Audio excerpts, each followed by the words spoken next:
I surprised my wife at the airport with first-class tickets for our anniversary, only to watch her run into another man's arms, thank him for everything, and call me a friend. I left without a word, canceled the trip, froze our accounts, and went home alone. An hour later, my phone wouldn't stop ringing. But before I begin, please like and subscribe to the channel. And we'd love to hear which part of the world are you joining us from. Let us know. Now, let's dive into today's story. Thomas Calder sat at the edge of his bed at 5:30 in the morning, listening to the furnace kick on. The house was cold. It was always cold in March, even when spring pretended to arrive early in Three Forks, Montana. He could hear Lila breathing softly beside him, still asleep, her face turned away toward the window where frost had gathered in delicate patterns on the glass. 11 years. They'd been married for 11 years. He stood quietly, careful not to wake her, and walked to the kitchen.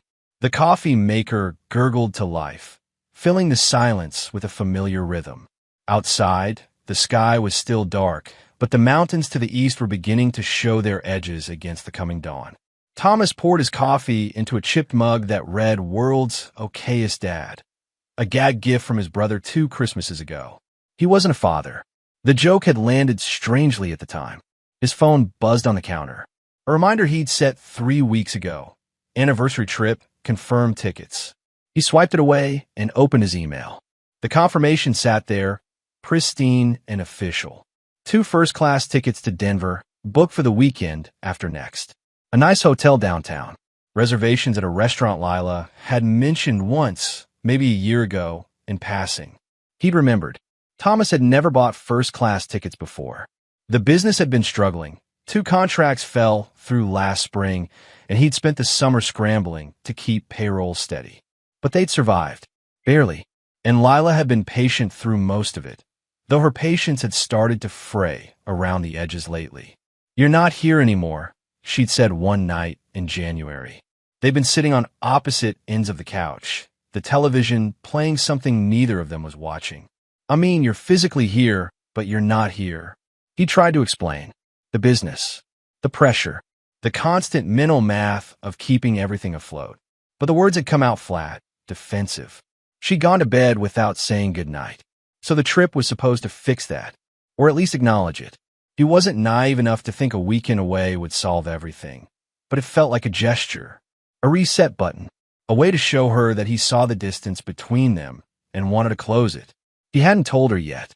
He wanted it to be a surprise. The coffee tasted bitter. He added more cream. By the time Lila came downstairs, Thomas was already dressed for work. Jeans, a flannel shirt, work boots laced tight. She wore her robe, the blue one with the frayed cuffs, and her hair was pulled back in a loose ponytail. She looked tired. She'd been looking tired for months. "Morning," she said, not quite meeting his eyes. "Morning. Coffee's ready." "Thanks." She poured herself a cup and leaned against the counter, scrolling through her phone. The silence between them wasn't hostile. It was worse than that. It was comfortable in its emptiness. Familiar. "About a late day today," Thomas said. "We're finishing the foundation pour on the Henderson site. Might not be back until 7 or 8. Lila nodded without looking up. "Okay, I'll probably grab dinner at my parents' place. Mom's been asking me to come by." "Sure, that's fine." He finished his coffee and set the mug in the sink. On his way out, he paused by the door, boots in hand, and glanced back at her. She was still scrolling, her face lit by the pale blue glow of the screen. "Hey," he said. She looked up. "Love you." She smiled, small and automatic. "Love you too." It was the kind of exchange that happened every day. Routine. Safe. Meaningless in its repetition. Thomas walked out into the cold, the door clicking shut behind him. The days blurred together. Work consumed him the way it always did. The sound of concrete trucks backing up, the smell of diesel and wet cement, the constant problem-solving that came with managing a crew. He liked the work. It was tangible. You could see what you'd built at the end of the day. At home, things moved in parallel. Lila handled the calendar, dentist appointments, oil changes, her mother's birthday dinner. She was good at that. Organized. Efficient. They functioned like a well-oiled machine, each part doing its job without much communication. But Thomas had started noticing small things. A drawer in the bedroom that used to hold her jewelry was half empty now. He'd opened it one morning looking for spare batteries and found only a few old earrings and a broken watch. When he'd asked about it casually, "Did you move your jewelry somewhere?" She'd said she'd reorganized, put some things in a safe deposit box. He hadn't thought much of it at the time. Then there were the documents. He'd gone looking for their car insurance paperwork and found the file folder nearly empty. Birth certificates, marriage license, car titles, all gone. What he'd asked, Lila had said she was updating their records, scanning everything into the cloud. "It's easier to access that way," she'd explained. "More secure." It made sense. She was always more tech-savvy than he was. But the explanations sat uneasily in his chest, like a stone he couldn't quite swallow. 2 days before the trip, Thomas stopped by his brother's garage on the way home from work. Kevin was under the hood of a '92 Chevy, grease up to his elbows, cursing at a stubborn bolt. "You need a hand?" Thomas asked. Kevin straightened, wiping his hands on a rag that was already filthy. "Nah, just fighting with this fuel pump. Thing's been sitting too long." He grabbed a beer from the mini fridge in the corner and tossed one to Thomas. "What brings you by?" "Nothing. Just thought I'd stop in." Kevin gave him a look. "You don't just stop in." Thomas cracked open the beer and leaned against the workbench. "I'm taking Lila to Denver this weekend. Anniversary trip. First-class tickets, nice hotel. The works." Kevin whistled low. "Damn, business must be doing better. Getting there. She know yet?" "No." Keeping it a surprise. Kevin took a long drink, studying his brother. "Things good between you two?" Thomas hesitated. "They're fine doesn't sound great. It's been a rough year. I've been working a lot. She's been handling everything else. We've been distant. Hence the trip." "Yeah." Kevin set down his beer and picked up a wrench, turning it over in his hands. "You ever worry you're trying too hard to fix something that might not want to be fixed?" The question landed harder than Kevin probably intended. "What's that supposed to mean?" Thomas asked. "Nothing, man. Just, I don't know. Lila seemed off lately. At Mom's birthday last month, she barely said 2 words. Just kept checking her phone." Thomas felt that unease again, sharper this time. "She's been stressed." "Maybe." Kevin shrugged. "I'm probably reading into nothing. Forget I said anything." But Thomas couldn't forget it. The whole drive home, Kevin's words circled in his head like vultures. The airport was crowded for a Thursday afternoon. Thomas arrived early, tickets printed and folded in his jacket pocket, rehearsing how he'd surprise Lila. She thought she was meeting her sister for coffee at a cafe near the terminal, a setup he'd coordinated with Brenna over text. He stood near the security checkpoint, scanning the crowd. His heart beat a little faster than usual. Nervous, maybe, or excited. He wasn't sure. Then he saw her. Lila was standing near the ticketing counter, but she wasn't alone. Grant Heller stood beside her, his hand on the small of her back. Thomas recognized him immediately. Grant had shown up at family barbecues uninvited over the past year, always hovering near the food table, always finding a way to insert himself into conversations. He was divorced, loud about it, always talking about reinventing himself and living authentically. Thomas had found him irritating but harmless. Now, watching Grant lean in close to Lila, whispering something that made her smile, Thomas felt the air leave his lungs. Lila stepped forward and hugged Grant tightly. Not the polite, quick hug you gave an acquaintance. This was intimate, familiar. Her arms wrapped around his shoulders, her face pressed against his neck. "You saved me," she said, loud enough that Thomas could hear from 15 feet away. "I don't know what I would have done without you." Thomas stood frozen. The noise of the airport, rolling suitcases, overhead announcements, crying children, faded into white static. Then Lila saw him. Her entire body went rigid. The color drained from her face. "Oh, hey," she said, her voice pitched too high. She stepped back from Grant, adjusting her purse strap. "Grant was just helping me figure things out." She turned to Grant, gesturing toward Thomas with a smile that didn't reach her eyes. "This is Thomas. A friend. A friend." The word didn't explode. It didn't crash. It landed soft and wrong, like a misplaced note in a song. Grant extended his hand. "Hey, man. Nice to meet you." Thomas looked at the hand, then at Lila, then back at Grant. He didn't say a word. He turned and walked toward the exit, each step deliberate and measured. Behind him, he heard Lila call his name, panic threading through her voice. Thomas, wait, Thomas, please. He didn't look back. The cold air outside hit him like a slap, sharp and clarifying. He walked to his truck, climbed inside, and sat there for a long moment, staring at the steering wheel. The tickets were still in his jacket pocket. First class. A nice hotel. Reservations at the restaurant she'd mentioned. He crumpled them slowly and dropped them on the passenger seat. Then he started the engine and drove home. By the time Thomas pulled into the driveway, his phone had buzzed 17 times. Calls, texts, voicemails piling up. He silenced it and went inside. The house felt different now. Smaller, like the walls had shifted inward while he was gone. He walked through each room slowly, methodically. The kitchen, the living room, the bedroom, the drawer where her jewelry used to be, half empty. The file folder with their important documents, nearly gone. The closet, missing suitcases. This wasn't an affair. This was preparation. Thomas sat on the edge of the bed and let the truth settle over him, heavy and final. Lila hadn't been distant because of stress. She'd been distant because she was already halfway out the door. And Grant wasn't a confidant. He was the exit plan. The phone buzzed again. Another call from Lila. He let it ring through to voicemail, then listened to the message. Thomas, please. Please pick up. I can explain. It's not what you think. Just, please. We need to talk. Her voice cracked on the last word. He deleted the message. Then he opened his laptop and started making a list. The next evening, headlights swept across the living room window. Thomas was sitting in the dark, drinking water from a glass that had gone warm in his hand. He'd been there for over an hour, thinking through every detail, every conversation, every small moment that now made terrible sense. The doorbell rang. He didn't move. It rang again. Then came the knocking. Thomas. Lila's voice, muffled through the door. I know you're in there. Please, just let me explain. Another voice, quieter. Tom, it's Brenna. Come on, just hear her out. Thomas stood, walked to the door, and opened it. Lila looked wrecked. Her eyes were red and swollen, her face blotchy. Brenna stood beside her, arms crossed, her expression caught between sympathy and frustration. Thank you, Lila breathed.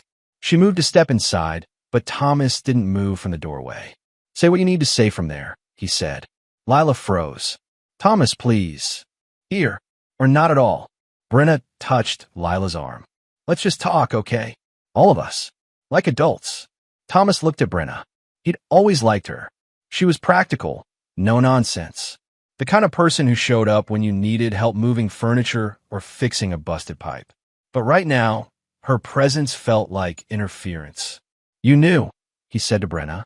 She blinked. What? You helped set up the coffee meetup. You texted me back, confirmed the time. You knew she was meeting Grant. Brenna's face shifted, guilt, defensiveness. I knew she was confused, but I didn't think. You knew. Silence stretched between them. Finally, Brenna sighed. Can we please just come inside? Thomas stepped back and let them in. He didn't offer them seats. They stood in the entryway, awkward and uncertain. Lila spoke first. I'm sorry. Her voice was barely above a whisper. I'm so sorry. For what specifically? Thomas asked. She looked at him, confused. For everything. For hurting you. Be specific, he said. His voice was calm, measured. What are you sorry for? Lila's mouth opened, closed. She looked at Brenna, who gave her a small nod of encouragement. I had an affair, Lila said finally, with Grant. It started about 4 months ago, when I was working late. Yes, and you were planning to leave. Her eyes widened. How did you? The jewelry, the documents, the suitcases. You've been moving things out for weeks. Lila's face crumpled. She covered her mouth with her hand, tears streaming down her cheeks. I didn't want to hurt you. Thomas felt something cold settle in his chest. You didn't want to hurt me, he repeated. But your plan was to empty our accounts and disappear while I was on a work trip? No, yes, but it wasn't like that. What was it like? Brenna stepped forward. Tom, she's trying to tell you she made a mistake. She's trying to apologize. Thomas looked at Brenna. She planned to take money and vanish. That's not avoiding hurt. That's avoiding accountability. Brenna went quiet. Lila sank onto the arm of the couch, her shoulders shaking. I felt alone, she said between sobs. You were never here. You were always working, always stressed, always somewhere else in your head. I needed someone who listened, who saw me. So you chose Grant. He made me feel, I don't know, like I mattered. Thomas crossed his arms. Did you tell him you're married? Of course. Did you tell him you were planning to leave? Lila hesitated. Yes. And he was fine with it. He said he'd support whatever I decided. Thomas almost laughed. Of course he did. Lila looked up at him, her eyes pleading. I know I messed up. I know. But please, can we try to work through this? Go to counseling or something. I don't want to lose you. Thomas stared at her. For 11 years, he'd known this woman, shared a bed with her, built a life with her. And now, standing in their living room, she felt like a stranger. You didn't cheat once, he said quietly. You reorganized your life around leaving me. Lila opened her mouth to respond, but nothing came out. Brenna spoke instead. People make mistakes, Tom. She's human. She got scared and made bad decisions, but that doesn't mean... Where are the documents? Thomas asked. Lila blinked. What? The birth certificates. Marriage license. Car titles. Where are they? I put them in a safe deposit box. At the bank. Which bank? She hesitated. First National. In Bozeman. Under whose name? Her silence was answer enough. Thomas nodded slowly. You opened a new account. Separate from ours. I was going to tell you. When? After you transferred half our savings. I didn't. Lila stopped herself. Her face told him everything. Brenna looked at her sister, shock registering. Lila, I was scared, Lila said desperately. I didn't know what to do. I thought if I had a plan, I could figure things out, but then I realized I didn't want to leave, and I was going to tell you, I swear. You told Grant I was a friend. The words cut through her explanation like a blade. Lila went silent. At the airport, Thomas continued. You introduced me to the man you're sleeping with as a friend. I panicked. I didn't know what to say. You could have said my husband. Tears streamed down Lila's face, but Thomas felt nothing. No anger. No sadness. Just a cold, clear certainty. I need you both to leave, he said. Brenna stepped forward. Tom, come on. Now. Lila stood, shaking. Please, can we just get out? His voice didn't rise. It didn't waver. It simply ended the conversation. Brenna guided Lila toward the door, whispering reassurances that Thomas couldn't hear. At the threshold, Lila turned back one more time. I love you, she said. Thomas closed the door.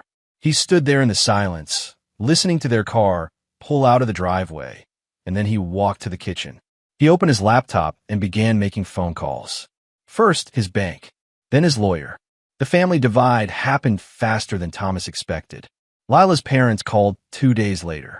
Her father, Dale, spoke in that careful, diplomatic tone he used when he thought he was being reasonable. We need to talk about what happened, Dale said. Lila is devastated. She's barely eating, barely sleeping. Whatever went wrong between you two, I think it's worth trying to fix. Thomas was at a job site, overseeing a concrete delivery. He stepped away from the noise. She told you what she did. She told us she made a mistake. That things have been hard between you. Did she tell you about Grant? A pause. She mentioned that there was someone else. But she said it was a cry for help. That she felt abandoned. Thomas looked at the mountains in the distance, their peaks still white with snow. She planned to leave. Open separate accounts. Move documents. That's not a cry for help. That's premeditation. Thomas, I understand you're hurt. Do you? Another pause, longer this time. She's my daughter. I'm not going to abandon her when she needs support. I'm not asking you to, Thomas said. But don't ask me to pretend this is something it's not. The call ended shortly after. Polite, cordial, broken. His own family was less diplomatic. Kevin came over that weekend with pizza and beer. He didn't ask for details. He just sat with Thomas in the garage, working on a carburetor that didn't need fixing, letting the silence speak for itself. Mom wants to know if you're coming to Sunday dinner, Kevin said eventually. Lila going to be there? I don't know. Probably not. Then yeah, I'll be there. Kevin nodded. Good. They worked in silence for another hour. When Kevin finally left, he clapped Thomas on the shoulder. You need anything, you call me. Anytime. Thanks. I mean it. Thomas believed him. The group chats went silent. The big family thread that used to buzz with memes and dinner plans and arguments about whose turn was to host Thanksgiving. Nothing. Radio silence. Private messages started coming instead. From Brenna. I'm sorry I didn't tell you. I thought she'd work it out on her own. From Lila's mother. Please consider counseling. For both of your sakes. From an aunt he barely knew. Marriage is hard. Don't give up too quickly. Thomas didn't respond to any of them. He focused on structure, on the things he could control. He separated their finances, moving his paycheck into a new account. He documented everything: text messages, emails, bank statements. He took photos of the half-empty drawer, the missing documents, the gaps in the closet where suitcases used to be. Then he called his lawyer and filed for divorce. He didn't warn Lila, didn't give her a chance to prepare or protest. The papers were served to her at her parents' house on a Tuesday afternoon. She called him an hour later, sobbing. How could you do this? She asked. I thought we were going to try. You thought wrong, Thomas said. But you didn't even give me a chance to. You had chances. You had months to tell me the truth. Instead, you planned an escape. I made a mistake. No, Thomas said, his voice steady. You made a series of decisions. Each one calculated. Each one designed to protect yourself. Not us. You. Lila's sobs filled the silence on the other end of the line. I'm not doing this to hurt you, Thomas said. I'm doing this because it's the only honest thing left. He hung up. That night, he sat at the kitchen table and looked at the anniversary tickets he'd crumpled and forgotten in his truck. He smoothed them out, staring at the dates, the confirmation numbers, the promise of something that would never happen. Then he threw them in the trash. Grant Heller disappeared 3 weeks after the divorce was filed. Thomas heard about it from Kevin, who'd heard it from Brenna, who'd heard it from Lila. She's freaking out, Kevin said. They were sitting at a diner off Highway 287, splitting a plate of fries neither of them was really eating. Called him like 50 times. He's not answering. Changed his number, apparently. Thomas took a sip of coffee. It was lukewarm, bitter. Where'd he go? She thinks Oregon. Maybe Washington. He posted something on social media about new beginnings and then deactivated everything. Huh. Kevin studied his brother. You don't seem surprised. I'm not. Why not? Thomas shrugged. Guys like Grant don't stick around when things get complicated. He wanted the fun part. The thrill. Once there's consequences, he's gone. Cold. Accurate. Kevin pushed the fries away. Lila's a mess. Brenna says she's barely functioning. Won't leave her parents' place. Thomas didn't respond. He stared out the window at the parking lot, watching a family load groceries into their SUV. A little girl, maybe 6 years old, dropped her stuffed animal and started crying. Her father picked it up, brushed it off, handed it back with a smile. You feel bad at all? Kevin asked quietly. Thomas looked at him. For what? I don't know. For how things turned out. Thomas thought about it. Really thought about it. No, he said finally. I didn't choose this. She did. Yeah, but I gave her 11 years. I worked my ass off to build something stable. She chose to blow it up. That's not on me. Kevin nodded slowly. Fair enough. They sat in silence for a while longer. When the check came, Thomas paid. Outside, the air was warming. Spring was finally arriving, tentative and fragile. You coming to Easter at Mom's? Kevin asked. Yeah, why wouldn't I? Just checking. They drove home, separately. The divorce hearing was scheduled for early May. Thomas arrived 15 minutes early, dressed in a clean shirt and jeans. He didn't own a suit. Never needed one. His lawyer, a sharp-eyed woman named Patricia Webb, met him in the hallway. She carried a briefcase that looked older than Thomas and spoke in clipped, efficient sentences. Settlement offer came through this morning, she said, handing him a folder. She's asking for spousal support, 50% of marital assets and the house. Thomas read through the document. His jaw tightened. She wants the house. She claims she has more emotional attachment to it. I built that house. Literally. I poured the foundation myself. Patricia nodded. I'm aware. We'll counter. She has no legal grounds for spousal support given the circumstances, and the asset split will favor you based on the evidence of financial misconduct. What about the account she opened? We'll address that. She's required to disclose all assets. If she hides anything, it'll work in your favor. Thomas closed the folder. How's she going to spin this? Confused, overwhelmed, misled. Patricia's expression was neutral. Classic strategy. Make herself the victim. Will it work? Not if I do my job. Inside the courtroom, Lila sat with her lawyer, a younger man in an ill-fitting suit who looked like he'd rather be anywhere else. Lila's eyes were red, her hands folded tightly in her lap. When Thomas walked in, she glanced at him, then quickly looked away. The hearing itself was procedural, dry. The judge reviewed documents, asked questions, listened to arguments. Lila's lawyer tried to frame her as someone who'd been emotionally neglected, who'd made a mistake in a moment of weakness. Patricia dismantled it calmly. She presented the bank records showing the separate account, the timeline of missing documents and jewelry, the text messages between Lila and Grant that Lila's lawyer clearly hadn't seen coming. The judge's expression never changed, but Thomas could tell. The evidence told a cleaner story than Lila's tears ever could. When it was over, the judge awarded Thomas the house, the majority of the assets, and declined to grant spousal support. Mrs. Calder, the judge said, looking at Lila over his reading glasses, I understand that marriages fail for complex reasons, but the evidence suggests a pattern of financial planning that undermines your claim of impulsive behavior. I'm ruling in favor of the petitioner. Lila's face crumpled. Her lawyer put a hand on her shoulder, murmuring something Thomas couldn't hear. Thomas stood and walked out. In the hallway, Patricia shook his hand. Clean outcome. You should be satisfied. I am. If she contests, we'll deal with it. But I doubt she will. Why not? Because she knows she'll lose.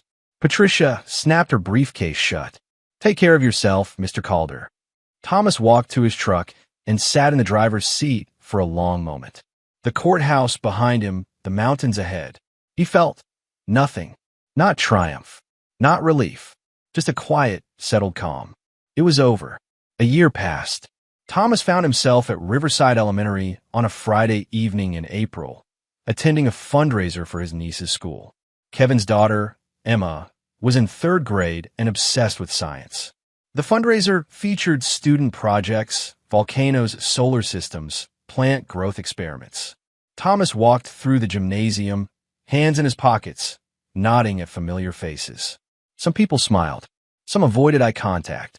The drama had cooled, but it lingered in the air like smoke you couldn't quite see. He stopped at Emma's table. She'd built a model of the water cycle using plastic bottles and food coloring. Uncle Thomas, she said, grinning. Look, it actually works. He watched the condensation form, the droplets fall. That's pretty cool, kiddo. Dad says you might help me build a robot next year. Maybe, if you're good. She rolled her eyes. I'm always good. Kevin appeared, holding 2 paper cups of punch.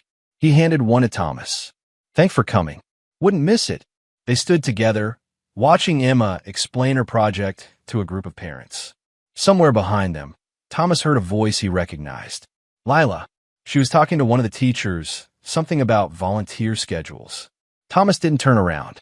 Didn't need to. Kevin noticed. You okay? Yeah. She's been working here part-time, helping with admin stuff. Thomas nodded. He'd heard. Small town. People talked. You ever talked to her? Kevin asked. No. Think you will. Thomas watched Emma carefully adjust her model, her tongue sticking out in concentration. No point. Lila's voice grew closer. He could feel her presence before he saw her. That familiar awareness that comes from years of sharing space with someone. She walked past them toward the exit. She was thinner than he remembered. Her hair was shorter. She moved with her head down, eyes focused on the floor. She didn't look at him. He didn't look at her. And that was fine. Later that night, Thomas sat on the porch of his house, with a beer and the sound of crickets filling the darkness. The air was warm. Summer was coming. He thought about the year that had passed, the quiet evenings, the job sites, the dinners with Kevin and Emma, the slow, steady work of building a life that didn't revolve around someone else's choices. He thought about Lila, working part-time, living smaller than she'd imagined. He felt no satisfaction in it, no vindication, just a distant acknowledgement that consequences existed.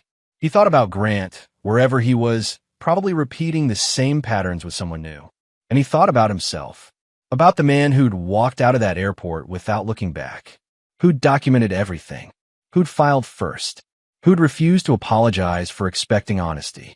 People had asked him, over the course of the year, if he'd forgiven her. He hadn't. They'd asked if he'd move on. He had. The difference mattered. Forgiveness would have required revisiting the wound, turning it over, examining it until it made sense or hurt less. Moving on just required walking forward. Thomas finished his beer and went inside. The house was quiet, clean. He locked the door, turned off the lights, and went to bed.